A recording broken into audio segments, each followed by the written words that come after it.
Hey everyone, Tario here, back again for a deck profile, a Harpy tri-brigade deck profile.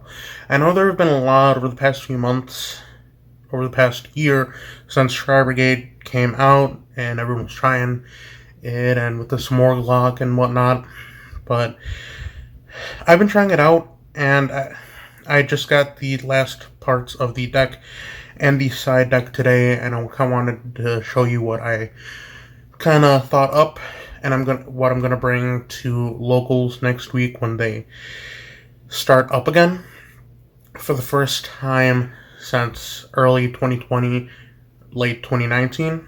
So, especially after the ban list, originally I was gonna bring Zoo Brigade, but after Dryden, I wanted to change it up, so I got Harpies now.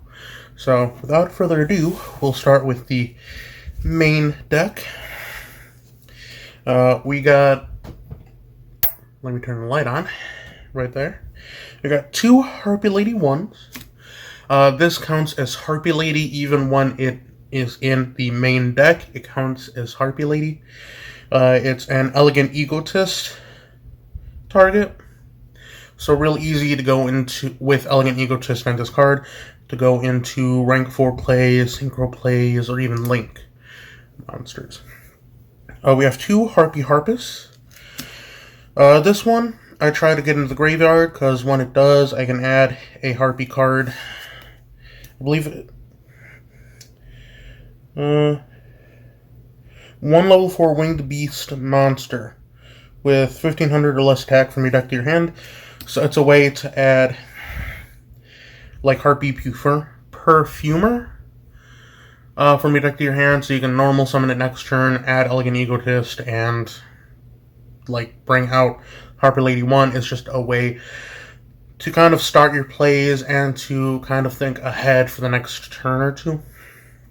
I have one Harpy Queen. Harpy Queen mostly for discarding it to add a Harpy's Hunting Ground. One Harpy Oracle. Usually with Harpy Harpist, when it goes to the graveyard, I'll add Harpy Oracle.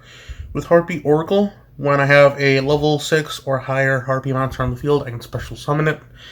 It's just one of those cards where if I have the Synchro monster, I can bring it out right away and kind of go off from there into more things.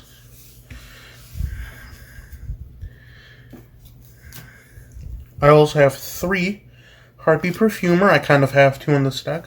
When Harpy Perfumer is normal or special summoned, you can add any Harpy spell or spell card from your deck to your hand. And if you have a level 6 or higher Harpy monster, you can add two with different names. So if you have Cyber / Harpy Lady Synchro, and you bring this out, you can add like an Elegant Egotist and a Harpy's Hunting Ground to deck. Or the other spell card, Harpy's Feather Rest. It's just a way to get more spell cards from your deck to your hand to kind of go off and do more. I have three Harpy Channeler, where with this card, I can discard a Harpy card to special summon a Harpy monster. So with Channeler, I can discard a Harpy card, special summon Perfumer from hand, then through Perfumer's effect, add Elegant Egotist, then kind of go off into like a rank 3 from there if I wanted to, with Elegant Egotist bringing Harpy Lady 1. Those are all the Harpy monsters. Then for the Harpy spells, I have two Harpy's Hunting Ground. I found that with one, it just really wasn't enough, so I added two. Because with Harpy's Hunting Ground, when a Harpy monster is normal or special summoned, you can destroy a spell or trap on the field. So you can destroy ultimately up to 3 or 4 spell or traps your opponent controls. I did find that to kind of counteract this, a few of my opponents just didn't set spells and kind of made me destroy this card, so I think having two will kind of help to counteract that, you know. Then I have three Elegant Egotist that I can get off of Perfumer. With Elegant Egotist, you can special summon a Harpy monster, a Harpy lady from your deck. You just have to have a Harpy monster on the field. Any Harpy monster on the field to activate it. So it's just the special summon, really. Then I have Harpies for the rest. With a lot of Harpies deck lists I've seen, or Harpy tri-brigade decks I've seen, a lot of them didn't have Harpies for the rest, but I like this card because you can shuffle 3 Harpy monsters back into the deck, then draw a card, and if you have a level 6 or higher Harpy, you can draw 2. Like if you control a level 6 or higher Harpies monster, you can draw 2 instead. So it's great to kind of get those monsters you need back into the deck, then draw 2 cards. So that's a possibility of drawing a hand trap, another Harpy, a tri-brigade monster, just anything you really need. This card is really neat. Then I also have 3 Harpy's Feather Storm. It's amazing to be able to negate all monsters' effects. Because I've been able to stop my opponent's plays with this card on their turn. I once drew 2 of them. Was able to activate one on my opponent's turn, then one on my turn right away to negate any hand traps like Ash Blossom and even Nibiru. So it was just really nice to be able to activate this and just stop them in their tracks. Then I also have 1 Harpy's Feather Duster. This is really the only spell and trap removal I have in the deck, but through Harpy's Feather Storm, if this trap is destroyed by an opponent's card effect, I can add Feather Duster to my hand. So that's a clear way to get it to my hand and use it. Okay, then for the tri-brigade cards, I have 3 Fire Formation Tenki. This is solely to get to Fractal. Solely to get the Fractal and try to get that all started, because with Fractal I can do a whole bunch of stuff I'm sure you already know about. 2 Kits, 2 Nerval, 2 Karass, and 3 Fractal. I really like this setup of having 3 Fractal and 2 of everything else, because you only really need 2 of everything else in this deck. Because the main focus is Harpies, but this is a great way to activate Fractal, send Kit with Kit, send Nerval with Nerval, add Karass. Then if you have a Harpy Harpist, you can use Karass's effects, send it to the graveyard, and special summon Karass. Because then you have Harpy Harpist in the graveyard to add a level 4 or lower winged beast to your hand. You have Karass on the field to bring out some more Bird of Sovereignty, and you get a whole bunch of things going with this lineup.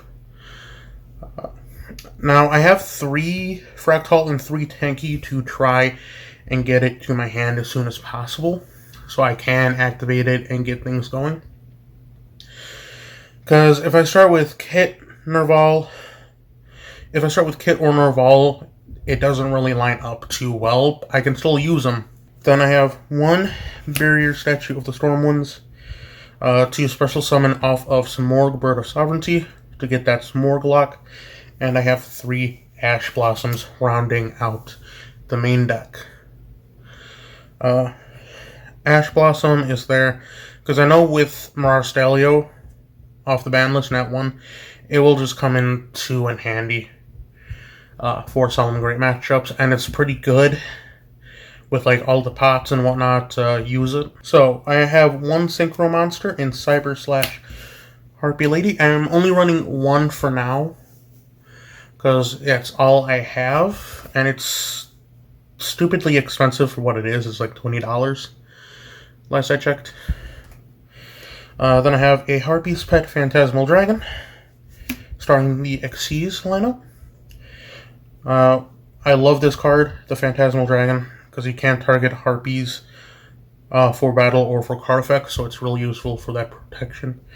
Then for battle, I have Utopia, and I have Utopia the Lightning. If I go second and I get this on the field, it's just super impressive to just attack with that 5,000 power. Because you can bring it on top of Utopia, then with this, remove 2 material to bring it up to 5,000. So it's a nice way to like finish the duel or just get a good start and just get things going. Then I have a Digusto Emerald to kind of recycle from my graveyard. Because I can use Barrier Sector of the Storm Winds and any level 4, which are all of the Harpies, to bring this out. And with it, I can do a few things. I also have a Castel, the Sky Blaster Musketeer, to try and return my opponent's cards to their hand. I also have a Divine Arsenal AA Zeus Sky Thunder. So if I attack with either Castel or Digusto Emerald, I can just use Zeus, bring it on top, and have another monster on the board. Then for Link monsters, I have 2 Harpy Conductor. I'm probably going to bring it down to 1 soon, but 2 is great for now. I also have Tri-Brigade Fergit, the Baron Blossom, the Tri-Brigade Link 2. I have a Tri-Brigade Rugal, the Silver Shovel, the rank 3. These 2, they're kind of just in there. This one is kind of crazy with what it can do and bringing back a banish, then sending it back to your hand just to try and get things moving. I also have some more Bird of Sovereignty. That's the one I try to get off of the Tri-Brigade combos, so I can try to lock my opponent out. Then I also have the Desperate Doom Eagle. This one, I'm uncertain with. It's mostly this and the Harpy Conductor that I'm tempted to kind of change and move out, but it's here for now. Then I have a Tri-Brigade Shreg, the Ominous Omen, the Tri-Brigade Link 4, which is fantastic. It's super fantastic. Like I said earlier, if I get 4 monsters with all the Tri-Brigade effects, I can just bring this out on my second turn, remove from play an opponent's monster, and just attack directly, or even one of their spells or traps that are locking me out of certain things. Then, rounding it off, I have Appaloosa. This one is kind of there. If I have 4 monsters on the field, I can bring it out and just end my turn there with negates. It's mostly there for the negates. It's really just there for the negates. It's really nice to have, and it's just, I think it rounded everything out nicely. Then for the side deck, we're starting off with 3 Alpha, the Master of Beasts. I finally got 3. I've only had 1 for the longest time, but over the past, month, I got the other 2. So it's really nice to have all 3, because this is an incredibly powerful card. The special summon and going second. I got 1 Foolish Burial, in case I want to start the Tri-Brigade stuff with this, and I don't see a Fractal or a Tanky, but if I see this, I can send a kit to the grave and just start try and get things rolling from there. I have 1 Called by the Grave. For those hand traps, once I know where I'm playing with, I can side this in and kind of use it from there. This is where it's going to get a little weird. I have 3 Psychic Eraser Lasers. I can use this to get rid of my opponent's extra deck monster. I can send one of my opponent's extra deck monsters that was special summoned to the graveyard. Then my opponent gains the original attack or defense of that monster, whichever was higher. So it's just a way for me to get rid of my opponent's specially summoned monsters. That way it kind of evens the playing field. Then I have 3 Dark Ruler No Mores to negate the effects of all my opponent's monsters on the field. I started siding this in when I faced Dinos. It's just super nice to get rid of their effects. I have 1 Abyss Dweller and 3 Silent Graveyards, kind of for the same thing, just depending on what I'm matched up against. This one I might get rid of the Harpy Link monster, but so far this is the lineup. And that's it for the side deck. I hope you all enjoyed the deck profile, and I'll see you in the next video. Stay frosty, my friends.